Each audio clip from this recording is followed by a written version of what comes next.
Right.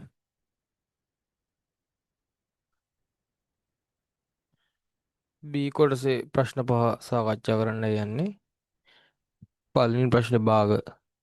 පන්තික සිටින සිසුන්ගෙන් පහෙන් දෙකක් සංගීත විෂයටද. කියන්නේ පහෙන් දෙකක් කැමති සංගීතයට.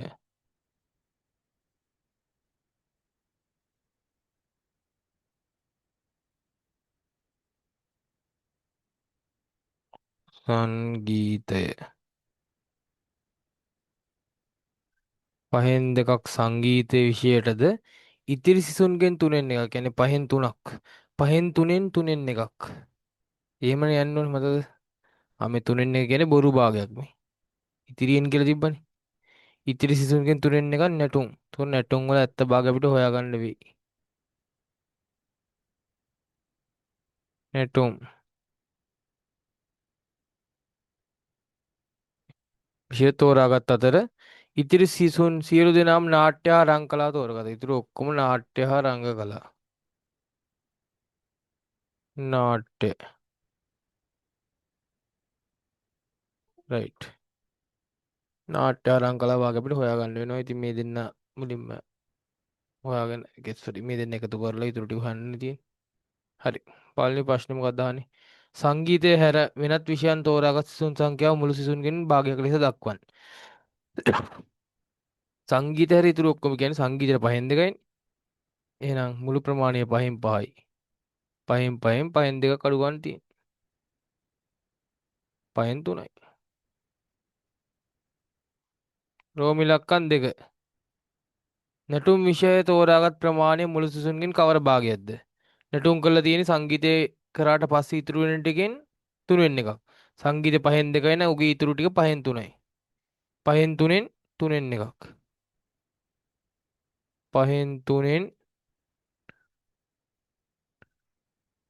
එකක්. තුන සෝරි තුනට තුන කැපෙනවා. උත්තරේ එක් වරක් එකයි ළවයට පස් වරක් එක පහයි.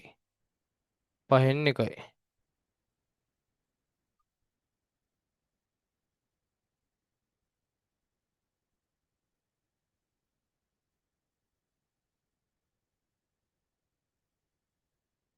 තුන. නාට්‍ය හා රංග කලා විෂය තෝරාගත් සිසුන් ගණන 18ක් නම් පන්තියේ මුළු සිසුන් ගණන සොයන්න. නාට්‍ය හා රංග කලා කට්ටිය 18යිලු. ඉතින් නාට්‍ය හා රංග කලාවල භාගය හොයන් ඉන්න බෑ උනිම. ඉතින් භාගය හොයන්නේ ඊට කලින් තියෙන භාග දෙක එකතු කරන්න. සංගීතය පහෙන් දෙකයි නැටුම් පහෙන් එකයි. හරි සමාන නම් මනෝමය එකතු කරන්න පුළුවන් පහෙන් තුනයිනේ. එහෙනම් පහෙන් තුනයි නේ ඉතුරු ටික පහෙන් දෙකයි. පහෙන් තුනයි පහෙන් එකයි. සෝරි. පහෙන් දෙකයි පහෙන් එකයිනේ. පහෙන් දෙකයි පහෙන් එකයි එකතු කරාම පහෙන් තුනයි. එතකොට පහෙන් ඒ පහෙන් තුන අඩු කරාම උත්තරේ නගියද? පහෙන් දෙකක්. ඒ පහෙන් දෙක කියන්නේ 18යිලු. එහෙමනේ කියන්නේ. පහෙන් දෙකක් කියන්නේ 18යි. නාටක කරපු කට්ටිය 18යි. නම් මුළු පිරිස හොයන්න පුළුවන් පහෙන් දෙකක් 18යි නම් පහෙන් එකක් හොයාගන්න පුළුවන් කොහොමද? 18 දෙකට බෙදන්න. 18 දෙකට බෙදුවොත් 9. නම් පහෙන් එකක් කියන්නේ 9යි. නම් පහෙන් පහක් හොයන්න පුළුවන් මුළු පිරිස 9 ගොඩවල් 5.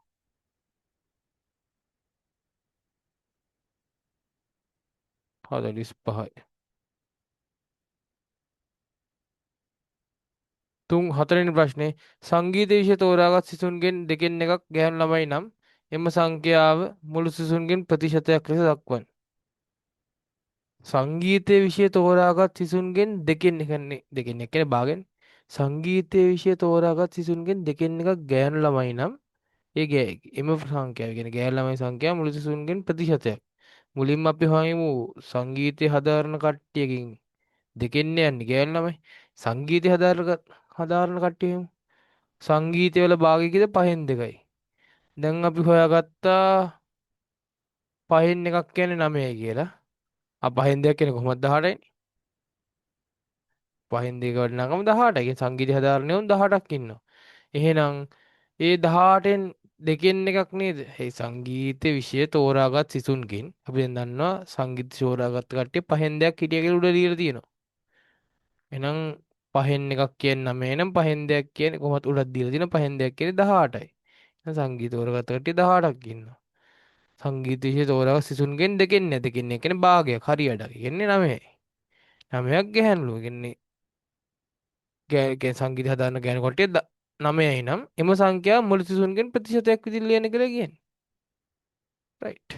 පට්ලේසි ප්‍රතිශතයන් මුළු සිසුන්ගෙන් ප්‍රතිශතයක් කියන්නේ මුළු සිසුන් 45යි. නම් 45න් 9 කියලා මට ලියා ගන්න පුළුවන්. භාගයක් වශයෙන්. ඉතින් ප්‍රතිශත ගන්න 100න් වැඩි ගන්න තියෙන්නේ.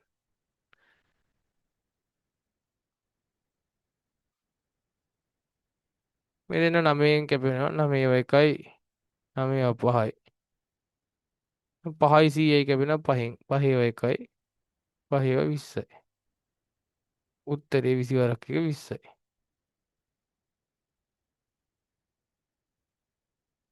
100ට 20යි.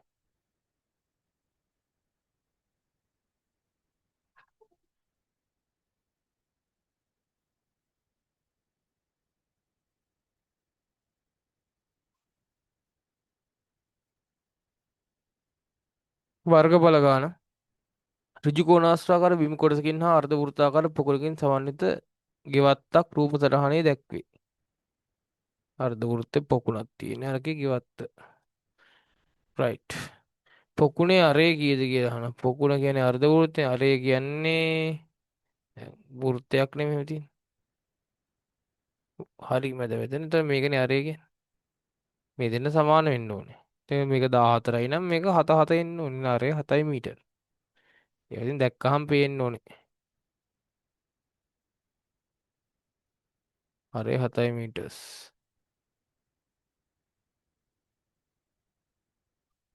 දෙක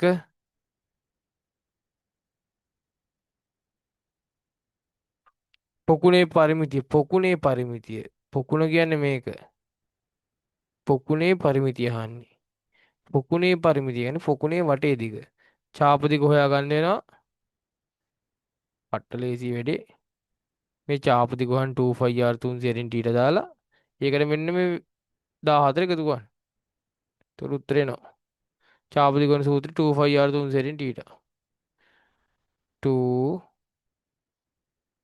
5 r කීයද 7යිනේ මේකනේ කේන්ද්‍රේ මේක තමයි කේන්ද්‍රය එතන මේක 7යි ටීට කීයද කෝනේ ටීට කියන්නේ කේන්ද්‍රය මෙතනනේ මෙන්න මේ කෝණය තමයි 180යි දැන් මෙහෙම තිබ්බොත් කේන්ද්‍රය කන්නේ මේකනේ ටීට කියන්නේ ඉතින් මේ ඉරි දෙක තිරස් වෙලා දිග ඇරුණොත් මෙහෙම සරල රේඛාවක් හැදුනොත් මෙන්න අර්ධ වෘත්තයක් කියන්නේ මෙතන කෝණය කීයද අංශක 180යි ටීට කියන්නේ 180යි ඕකයි වෙන්නේ රවුම් භාගයක් කියන්නේ ටීට අනිවාර්යෙන්ම කීයද 180යි 2πr මේකනේ සූත්‍රය මම සූත්‍රය ලිව්වේ නෑ හැබැයි 2πr වැඩි කිරීම 360න් ටීට ඕකනේ සූත්‍රයේ චාපදික හොයන 2 දැම්මා 5 දැම්මා r වෙනුවට 7 දැම්මා 360 දැම්මා ටීට වෙනුවට 180 දානවා දැන් සුළු කරන්න කපලා 180 ඒවා 1යි 180 ඒවා 2යි මේ දෙකට මේ දෙක කැපුවා 7ට 7 කැපුවා උත්තරේ 22යි 22යි මීටර්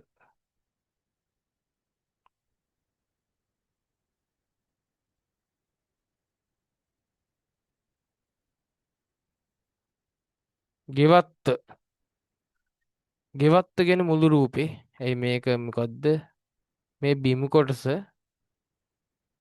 මේ පොකුණ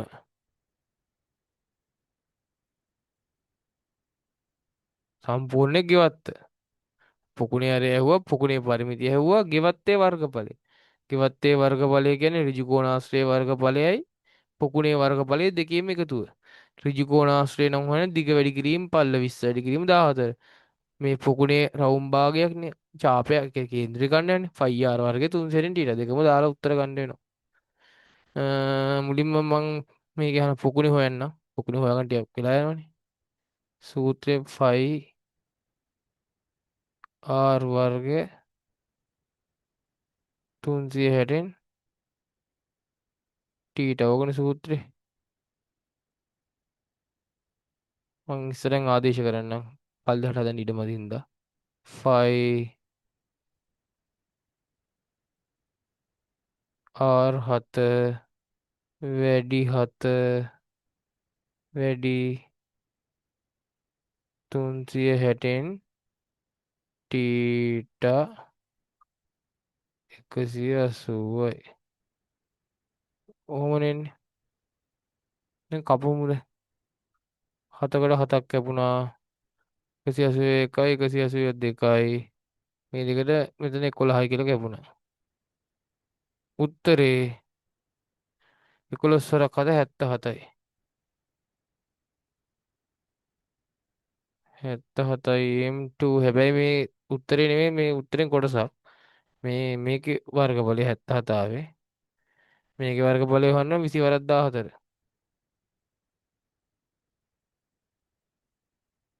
20 වරක් 14 280යි. M2 ෆයිනල් ආන්සර් එක මුළු වර්ගඵලය කියන්නේ දෙකේම එකතුව 280 ප්ලස් 77 280යි 70යි විතරක්ම කීයක් වෙනවද? 350යි 357. උත්තරේ 357යි. M2 නොවැ මුළු පුෂ්ඨ වර්ගඵලය ගෙවත්තේම. ඊට පස්සේ කියන අනිවාර්යයෙන්ම අර මුදල් සීන් එකක් නෙහන්නේ. ඍජු කෝණාශ්‍රාකාර කොටසේ BC එක්මායිමක් වන පරිදි BC එක්මායිමක් වන පරිදි BC කියන්නේ මේද? BC එක්මායිමක් වන පරිදි මොකද්ද කියන්නේ මේ?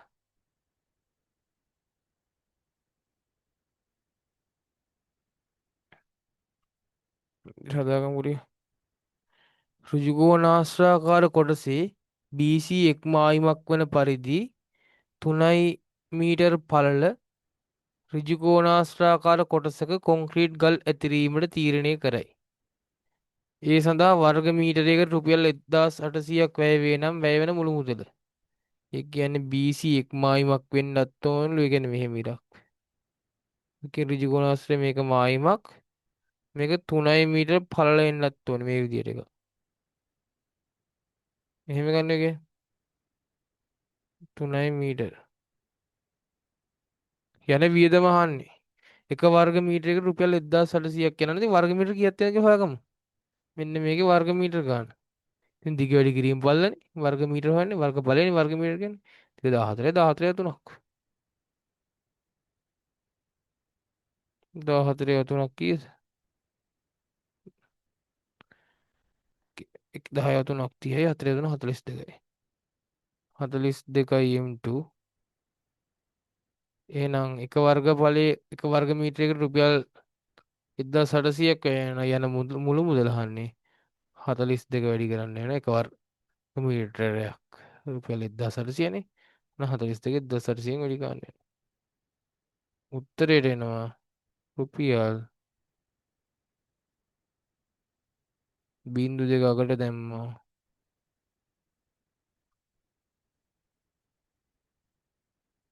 18 42. 18 42ක් ඉතින් වැඩි කරලා බලන්න වෙනවා.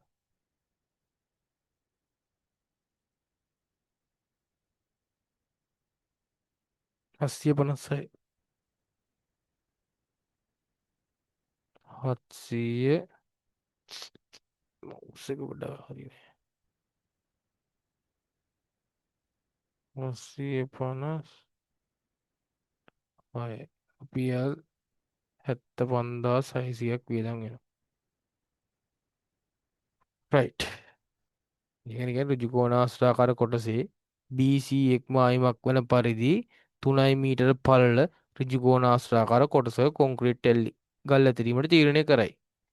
වර්ග මීටරයක් රුපියල් 1800යි යන මුල. ඉතින් මම ඒකේ වර්ග මීටර කීයක් තියෙනවද කියලා හොයාගත්තා. 42යි 42 1800.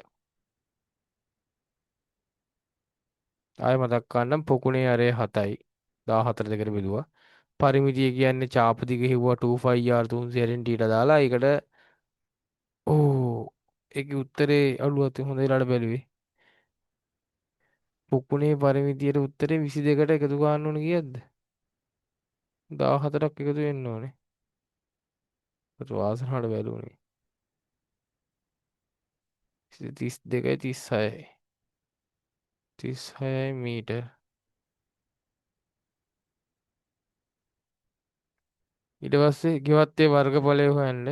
ගෙවත්තේ වර්ගඵලය කියන්නේ මේ ඍජු කෝණාශ්‍රයේයි මේ ඇඳලා තියෙන කලින් ඍජු කෝණාශ්‍රයේ අර්ධ වෘත්තයේ ඍජු කෝණාශ්‍රය දිග වැඩි කිරීම පළල 20 14 280යි.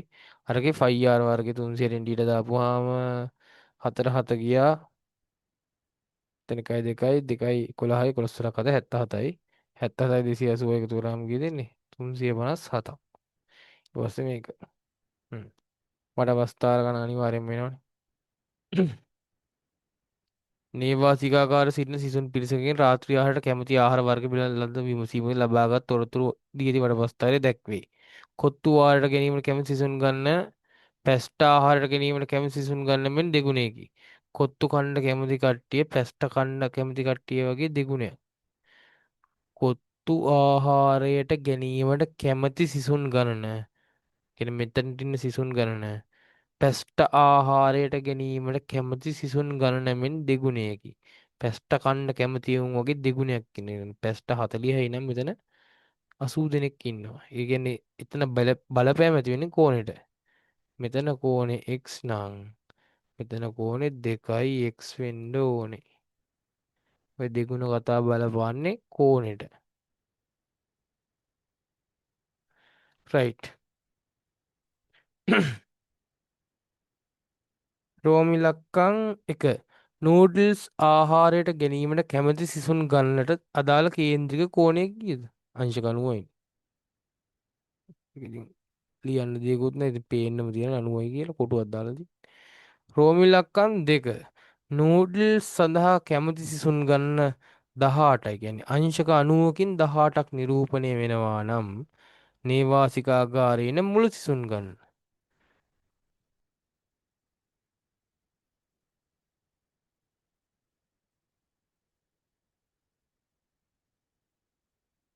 අපි දන්නවා අංශක 90කින් 18 දෙනෙක් නිරූපණය වේ නම් වටපස්ථාරේ අංශක 360ක් ඉන්නවා. ඒකෙන් කොච්චරක් පෙන්눔 කරනවාද? ඉතින් මේක බලපු ගමන් ඕන හිතලා කියන්න පුළුවන් මේ 90 ඒවා 4ක්නේ 300ට කියන්නේ 94න් වැඩිලා මේක. දැන් 18ත් 4න් වැඩි කළා තමයි මෙතෙන්ට එන්න ඕනේ. නෑ 72යි 18යි 18යි 18යි කියන්නේ 18යි 4ත් 72යි. එහෙම ගෙස් කරලා ගන්න පුළුවන්. නැත්නම් ඉතින් අර මං කියලා තියෙන දේ හරහාට වැඩි කරන්න වෙනවා. 90ix සමානයි 300ට වැඩි කිරීම 18. 360 වැඩි කිරීම 18. දෙපැත්තම x තනි කරගන්න 90ෙන් බෙදුවා. 90ට 90 ගියා. x සමානයි 90 ඒවා 1යි 90 ඒවා 4යි. 4 වලත් 18 72යි. ඒක මං කලින් කිව්වේ. දැන් මුළු වටවස්තාවෙම කී දෙනෙක් නිරූපණය වෙනවද? 72ක්. හ්ම්. බත් වලට කැමති සිසුන් ගන්න 12ක් නම් බත් වලට කැමති කට්ටිය 12ක් නම් ඊට අදාළ කෝණය අහනවා. සෝරි x දාන්න බෑ. බත් වලට අදාළ කැමති කට්ටිය 12යි නම් ඊට අදාළ කෝණය අහනවා. ඉතින් අපි දන්නවා අංශක පැත්තේ 90යි නම් අංශක 90කින් 18ක් නිරූපණය වෙන නම් 12 දෙනෙක් නිරූපණය වෙන්න කීයක් අංශක වැය වෙනවාද? ඒ කියන්නේ අංශක 90කින් 18 දෙනෙක් නිරූපණය වෙනවා කියලා ගාන දීලා තිබ්බා. එහෙනම් අංශක කීයක් ඕනේද? 12 දෙනෙක් පෙන්න. සරලවම පේනවා මේ අංශක 60යි කියලා. එයි 18 3ට බෙදලා ඒක දෙකකින් වැඩි කරලානේ තියෙන්නේ. ඉතින් මෙතන 90 3ට බෙදලා දෙකකින් වැඩි කරන්න ඕනේ. නැත්තම් පේන උත්තරේ 60යි කියලා නැත්තම් මේක හරහට වැඩි කරන්න කොහොමද උත්තරේ 60 එනවා. y 18 18y සමානයි 90 12.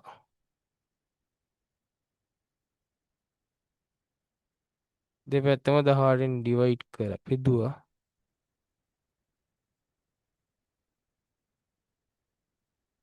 18 එකයි 90 කියන්නේ 18 5යි. 12 වර 5 60යි. y කියන්නේ 60යි. ඒ කියන්නේ මෙතන කෝණේ කීයද අංශක? කළු පාටින්ම දාමු. මෙතන කෝණේ 60යි.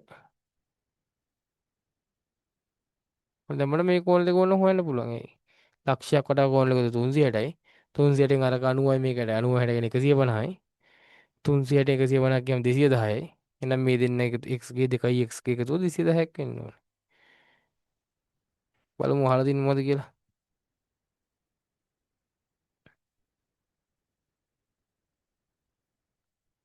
අපිට අවස්ථාවේ පේන විදිහට හදාගමු. නූඩල්ස් වලට කැමති සිසුන්ගෙන් දෙකක්. නූඩල්ස් වලට කැමති සිසුන්ගෙන් දෙකක්. පසුව කොත්තු වලට කැමති බව ප්‍රකාශ කළේ නම් වෙනස් වූ තොරතුරු වලට අදාළව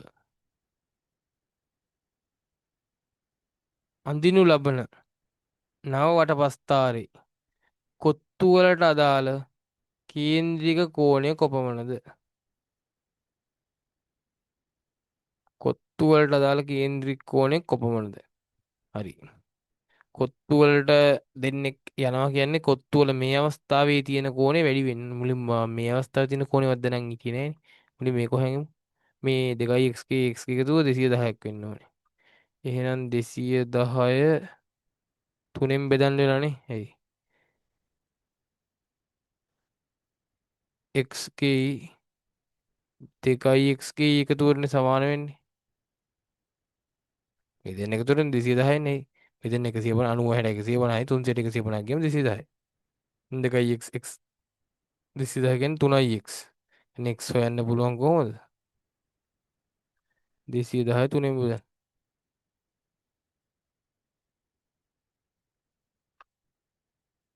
210 3ෙන් බෙදුවා 70යි.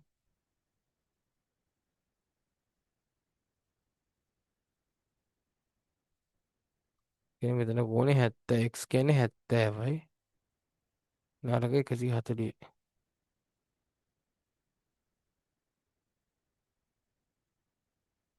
මේක 70යි මේක 140යි. ඔය වෙනස් වෙන්න කලින් අර දෙන්නෙක් පයින්න කලින් මෙහෙම තමයි තිබ්බේ. රයිට්. දැන් ගානේ ගෙන නූඩල්ස් වල හිටපු උන් දෙන්නෙක් කොත්තු වලට පයින්නවා. ඒතර නූඩල්ස් කොත්තු අතර ඉතරනේ ගනුදෙනුවක් ඇති වෙන්නේ. බත් වලට පැස්ටා වලට එක බලපෑමක් ඇති වෙන්නේ නැහැ. ඉන්නේ බත් වල කෝණේ 60මයි පැස්ටා වල කෝණේ 70ම තමයි. අරකේ තමයි කේස් එක. දැන් අපි බලමු දෙන්නෙක් කො දෙන්නෙක්ට කොච්චර අංශක වැය වෙලා තියෙනවද කියලා. දෙන්නෙක්ට අපි දන්නවා අංශක 90කින් කීයක් පෙන්වනවා කියලා ඉබ 18නේ. 90කින් 18යි නම් දෙන්නෙක්ට අංශක කොච්චරද?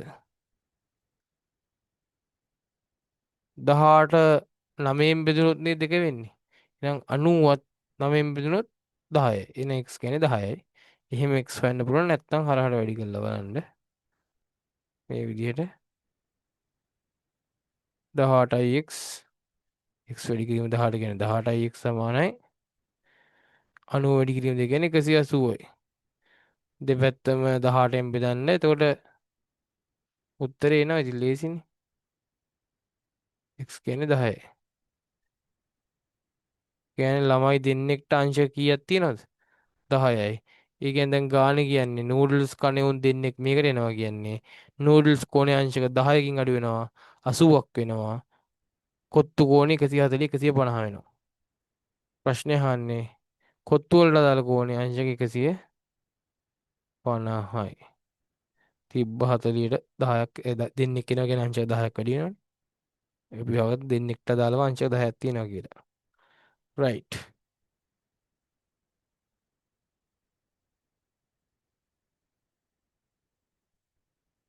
මිනිස් දින ගාණක්.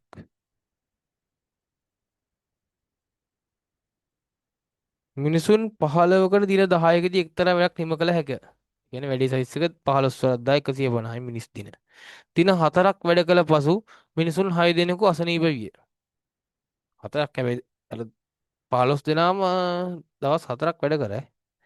එම වැඩෙහි කාර්ය ප්‍රමාණය කොපමණද? කියන්නේ වැඩේ කාර්ය 15 වරක් මිනිස්සු 15යි දින 10යි.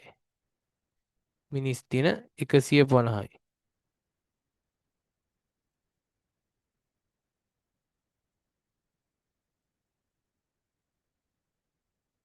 මිනිස් දින 150යි. දින 4ක් වැඩ කළ පසු ඉතිරි වූ කාර්ය ප්‍රමාණය. දින 4ක් වැඩ කරාම මිනිස්සු 15 දවස් 4ක් වැඩ කරනවානේ. 15 වරක් 4 කීයද? 60යි. එහෙනම් 150න් 60ක් අඩු කරාම කීයද?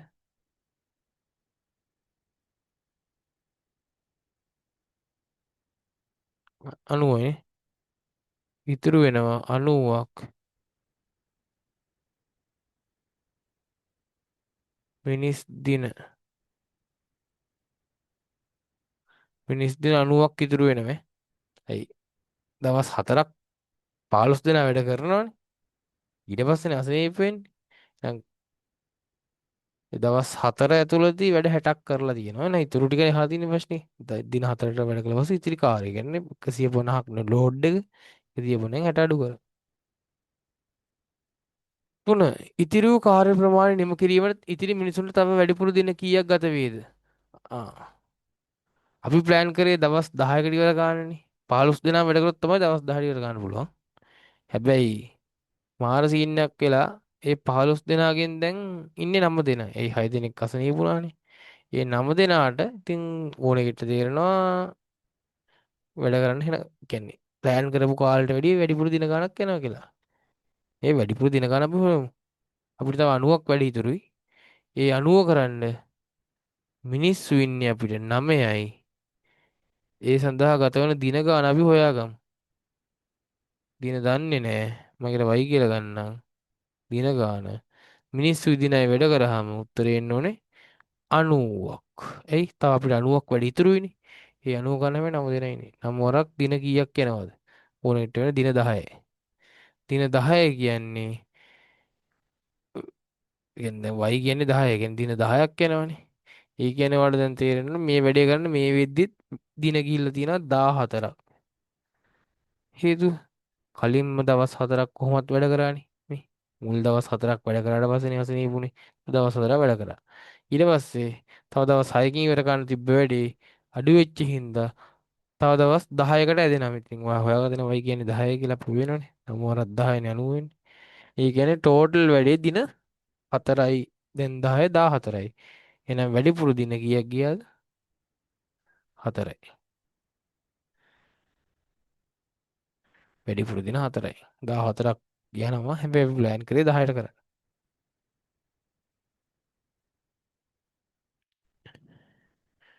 එක් මිනිසෙකු එක් මිනිසෙකු සඳහා දිනකට රුපියල් 2500ක් ගෙව්වේ නම් එම වැඩේ නිම කිරීමට වැය වූ මුළු මුදල අහනවා. හරි. මුල් දවස් 4 15 දිනක් වැඩ කරා. එකෙක්ට 2500 ගානේ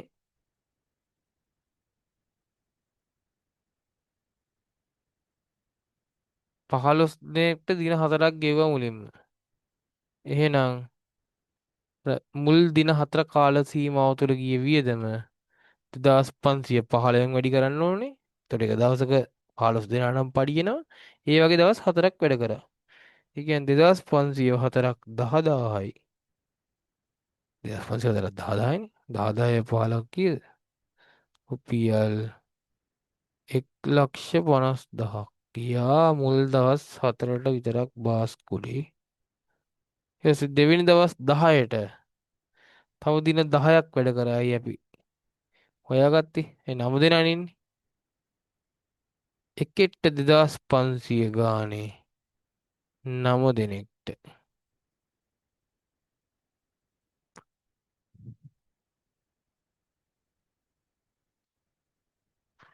1510ක් 25000යි. 25000 ඒවා 9ක් කීයද? 2,25,000යි.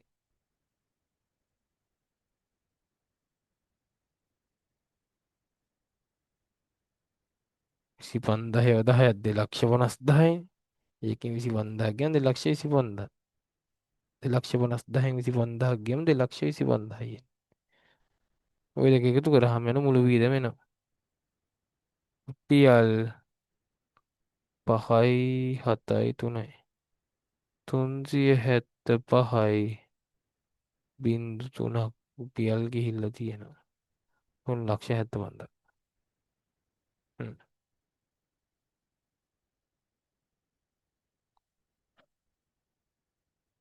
රයිට්.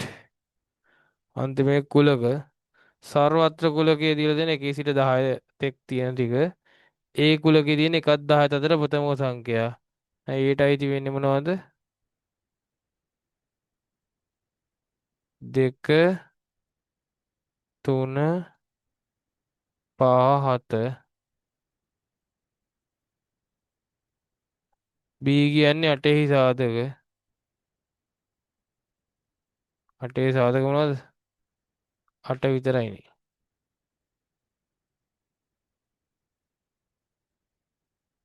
8ේ සාධක 8 විතරයි.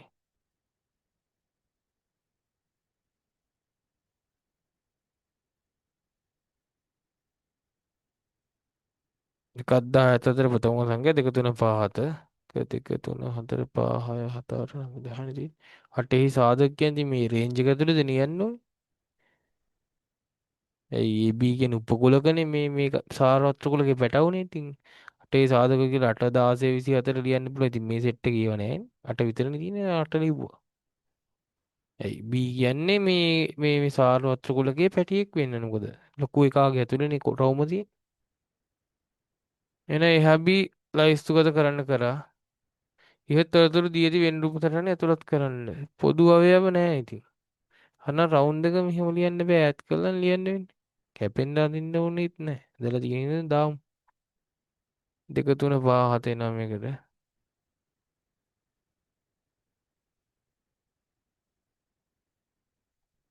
සෝරි. පැත්ත මාරු වුණා.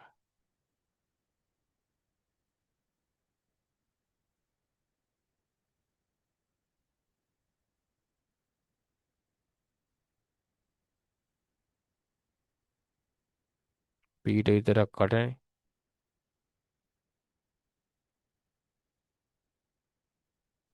අප්පට උඩු. සෝරි. 8 සාධකනේ අහලා තිබ්බේ. මං 8 ගුණාකාර වගේ දැක්කේ.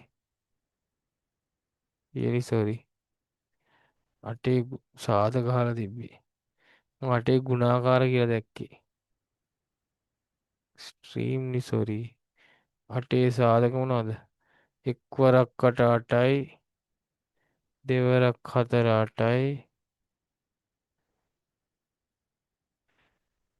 එච්චරනේ තියෙන්නේ. නම් සාධක තියෙන්නේ 1යි 2යි 4යි 8යි. ඔය ටික තියෙන්නේ. රයිට්. සෝරි. එතකොට මොනවද අයිති වෙන්නේ?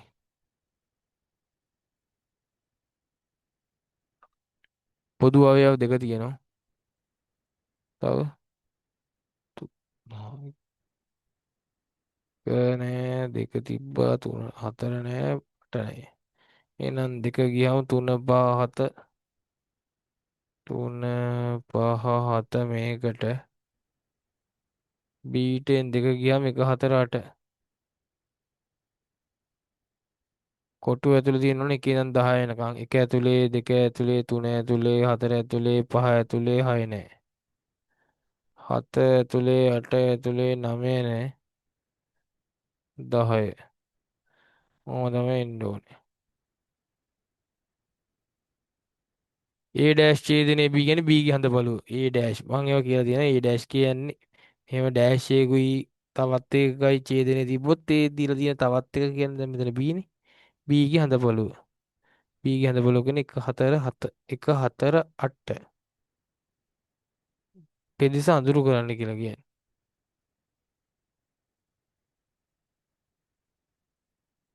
අඳුරු කරන්න කියන්නේ මේ වගේ ඇලගිරි ගහපුවම ඇති.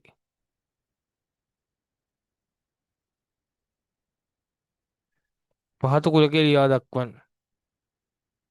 A මේලේ මේලේ කියන්නේ A ගේ B ගේ සියලුම දේවල් ටික. A රවුමටයි B රවුමටයි සියලුම දේවල් 1 4 8 2 3 5 7.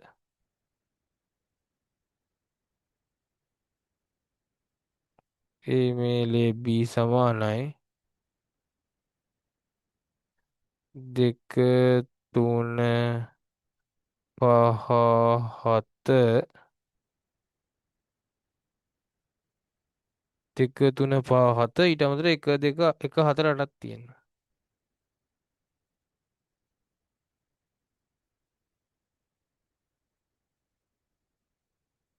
වැඩි තමයි තියෙන්නේ. A ඩෑෂ් A ඩෑෂ් කියන්නේ මොකද්ද? A ඩෑෂ් කියන්නේ A රවුමේ තියෙන්න බෑ. හැබැයි කොටුවේ තියෙන අනිත් ඔක්කොම. A රවුමෙන් පිට. ඒ කියන්නේ මෙන්න මේ ටිකනේ සෝරි. ඒ කියන්නේ මෙන්න මේ 2 3 5 7නේ. ඒ ටික එපා. කොටුවේ තියෙන අනිත් ඔක්කොම. 1 4 8 6 9 10. 1 4 8 6 9 10.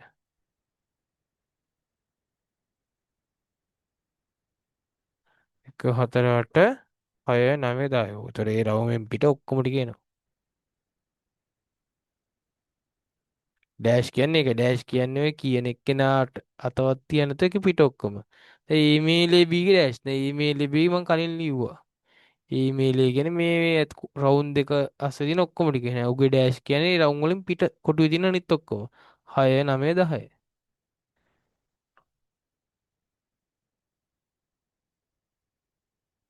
ඊමේලේ බී ගේ ඩෑෂ් 6 9 10 ඔච්චරයි වෙන්නේ.